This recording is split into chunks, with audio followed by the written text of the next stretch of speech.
practice football, shall we? Jets taking on the Giants. Russell Wilson getting the start for the Giants. Opening drive, 1st and 10.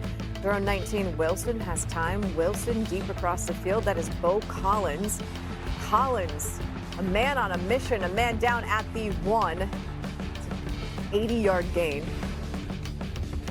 And a touchdown. Second quarter, it's not Jaxson Dart in for Wilson. Dart, screen. Theo Johnson. Johnson going to get loose. Not 80, but will you settle for 30? Then Wilson comes back in for a play and does this. 2nd and 3 at the Jets 35. Wilson fakes a handoff, throws deep. Problem is, he wanted Collins.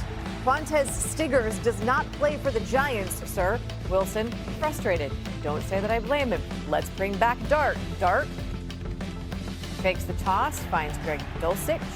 That is a score. Giants take a 14-6 lead. Next Giants drive. Dart, this time rolling right, finds Juice Wells Jr. Throws a stiff arm. Watch that. Boom, sit down. Inside the 1 where he is taken down. So the Giants on the move. And guess what? We're going to go back to Dart. Dart up the middle, quarterback sneak. 14 of 16, 137 yards, and 1 passing touchdown to go with that rushing touchdown. Giants won. It is the definition of a quarterback competition out there for the Colts. Daniel Jones, Anthony Richardson. We'll start with Jones, opening drive, 2nd and 10, and a fumble. Less than ideal start to the drive. It was a rough one. Colts punt. Next drive, Jones still in there, trying to spin it. Does so to Michael Pittman Jr. Nice little snag on the sidelines. Fights for some extra yardage. A 22-yard gain on 1st down later in that drive. 1st and 10. Jones to Tyler Warren. Nice deep ball down the left sideline for 25 yards. They would get a field goal out of that. Jones would finish the day 7 of 11 with 101 and 2 drive. Second quarter was AR's time. 1st and 10 from their own 31. Flashing the arm talent, finding Drew Ogletree for 21 yards.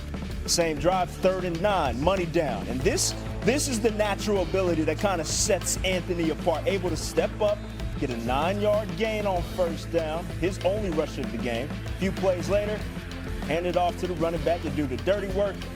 Anthony Richardson finishes solid day. Colts lose, though. Let's bring in Louis Riddick. Look, Shane Steichen said after that Colts game that he will name, and I quote, his QB1 soon. Soon has different meanings for all of us.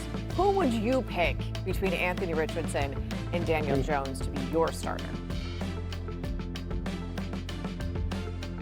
Yeah, this is a tough one because really this is all about trust, Nicole. That's what it is. It's about trust, not just in the short term, but for the duration of a 17-game season. Well, who would I pick? I'd probably start with Daniel Jones right now simply because I think that the coaching staff is going to trust that he's going to probably be able to sustain his level of performance that he saw in the preseason, maybe just a bit longer than Anthony, who can be so streaky and so hot and cold.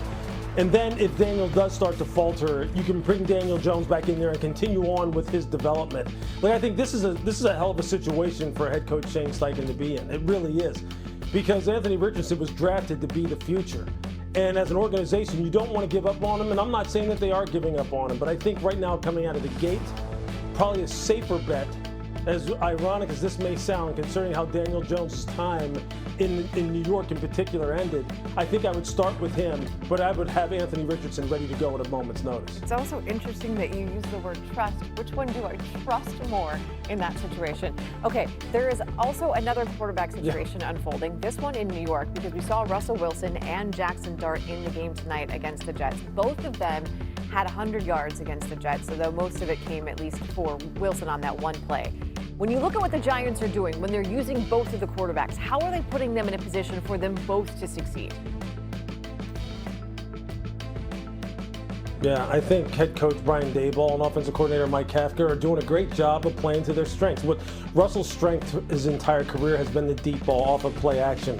And you saw that early in the game, that they call a deep shot, a deep post route like this, a double move, and he just lays it up there with a ton of air underneath it and lets the wide receiver just track it down. That's what Russ does best, and that's what they're really going to ask him to do here early on in the season. I think for Jaxson Dart, it was even more on display as far as them trying to get the rookie comfortable. What was his offense like down at Ole Miss? It was a lot of tempo, a lot of hurry up, and it involved him being in the gun, using a lot of different ball handling in the backfield in terms of maybe fake pitches, attacking the seams down the middle of the field, getting the ball out of his hands fast, and also utilizing his legs when need be, and allowing him the freedom to do that.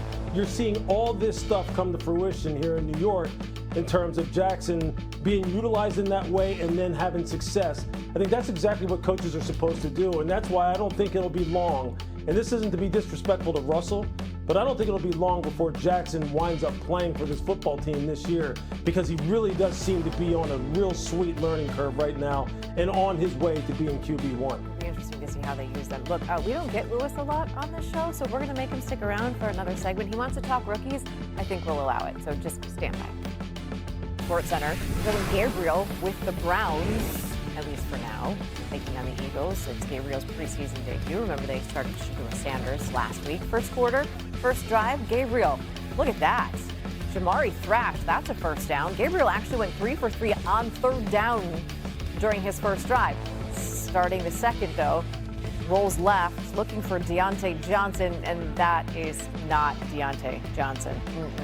Andrew Nakuba takes that the other way.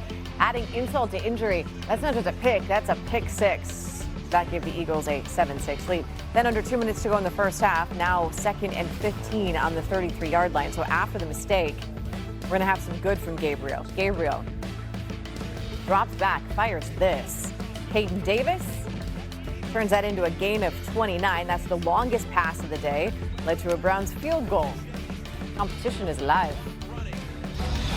You know, there's entertainers and there's competitors, and I totally understand that. And my job is to compete, and that's what I'm focused on doing. Of course, we're doing this mid-game, but you know, it's something that I'll get used to, and just want to be the best team that I can and create an environment where we can all go do our best work. That's all we want to do. Well, that's a bit of a dig. Gabriel went 13 for 18, 143 yards and 2 turnovers. Here's Daniel Oyafusi. The Browns quarterback competition took another turn Saturday as third-round pick Dillon Gabriel got his chance to start the team's second preseason game. And it was a mixed bag in 5 first-half drives, 3 that ended in scores and 2 that ended in turnovers, including a pick 6. Afterward, Coach Kevin Stefanski said there was plenty to clean up, but he was happy about the way Gabriel operated the offense. The Browns now shift their focus to the preseason finale, which Stefanski told me he would treat as a dress rehearsal, but was non-committal on naming a Week 1 starter ahead of the game.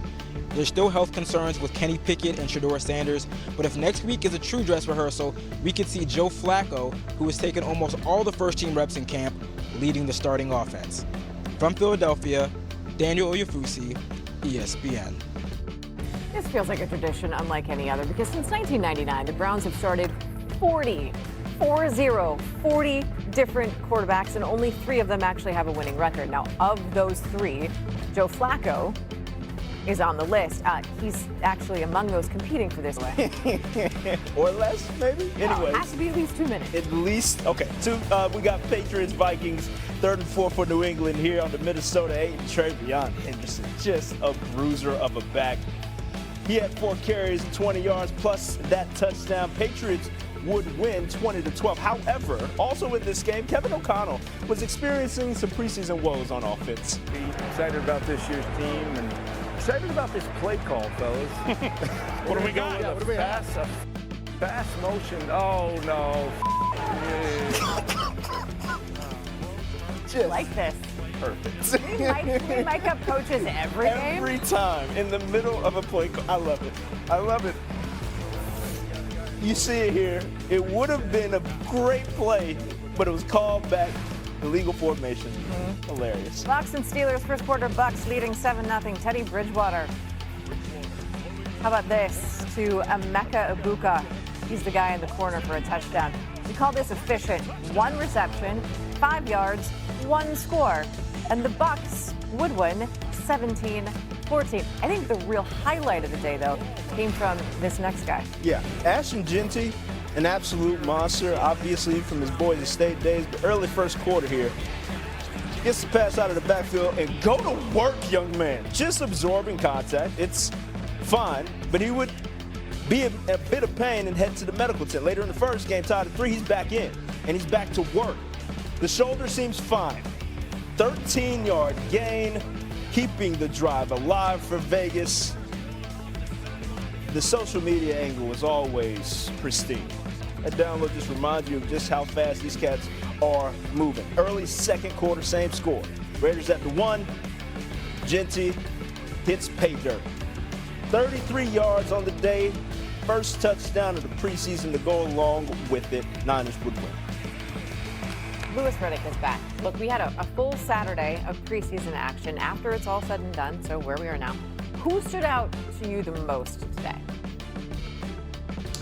Yeah, I think, Nicole, starting off with Ashton Genty out there in Las Vegas, you're starting to see a guy who really does fit into the culture of what they're looking for out there and what Pete Carroll wants, what offensive coordinator Chip Kelly wants, because he's just so physical. And you just see the runs. You just see how he's able to lower his pads on contact, get up to top speed, finish his runs with physicality. That's exactly what they're looking for out there in Las Vegas. And when you combine him with Geno Smith and his ability to really lead from the quarterback position and put the ball up in the air, I think the Vegas Raiders are going to be a formidable physical offense. And then keeping with that same theme with running backs, you move to New England. Travion Henderson, the second-round pick out of Ohio State, for 2 weeks running now has just been absolutely fantastic as far as his ability to produce this explosive play after explosive play. You saw it here again today. I mean, here you see the speed to be able to get to the second level with quickness. And here behind the line of scrimmage, the jump cut ability, the ability to accelerate quickly, make defenders miss on the second level, finish with physicality. And last week you saw him take a kickoff return to the house, 90-plus yards. These are kind of things that every team is looking for. I talked about it all off season when you're talking about running backs, guys who can produce explosive plays and change the game around. These are two dudes that can do that. I just go back to Ashton Genty and the fundamental issue I have with the fact that he showed up to the draft in Crocs. He wore Crocs, Louis. Louis Riddick would never be caught dead in Crocs. So mad over that. Look, there are a few things left to figure out in Bears camp, like their starting left tackle. However, their starting quarterback is pretty set in stone. And we will see him tomorrow. Caleb Williams is expected to make his preseason debut against the Bills. It is year 2 in Chicago for Williams, and he is already on his 3rd head coach. For more, here's Courtney Cronin. It is an honor to stand as the head coach of the Chicago Bears. Caleb, I'm excited to work with you, and I can't wait to get to work with the rest of you guys. You were here when Ben Johnson was hired. Roma Dunze has talked about how complex this scheme is, and that realistically, it's not something that players are going to be able to master in year 1. It's just how complex it looks for the defense.